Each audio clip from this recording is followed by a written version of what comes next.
আজ সারাটা দিন শরীরের উপর দিয়ে প্রচুর ধকল গেল। ছেলেটাকে স্কুল থেকে বাড়ি আনার পর ওকে একেবারে স্নানটা করিয়ে হাতে বই দিয়ে দিয়েছি, নিজের মতো হিজিবিজি কাটতে থাকুক, ফোনের থেকে তো ভালো।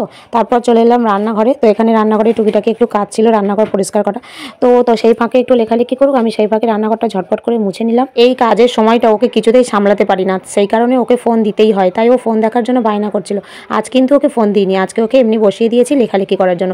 তারপরে রান্নাঘর মুছে নিয়ে চলে এসেছি ওরই কাছে খাওয়াতে। তো আজকে ওকে ফোন দিয়ে খাওয়াবো না, দেখি কতটা পারি। গল্প করতে করতে খাওয়ানোর চেষ্টা করছি, আর আমি ওকে কতটা বোঝানোর চেষ্টা করছি যে বাবা ফোন দেখতে নেই। কিন্তু এখনকার বাচ্চাদের তো কিছুতেই বোঝানো যায় না, ফোন ছাড়া তারা কিছুই বোঝে না। যাই হোক, খাওয়ানো শেষ করে একেবারে ওকে রং পেন্সিল দিয়েছি। আমি বলেছি এবার আঁকো, হিজি ভিজি যাই পারো আঁকো। তারপর চলে এলাম কলতলায়। আজ দেখো কতগুলি বাসন মাজা পড়ে রয়েছে। প্রতিদিন স্কুলে যাওয়ার আগে সব কাজ সেরে তবে স্কুলে যাই, যাতে ছেলেটাকে এসে সামলাতে পারি।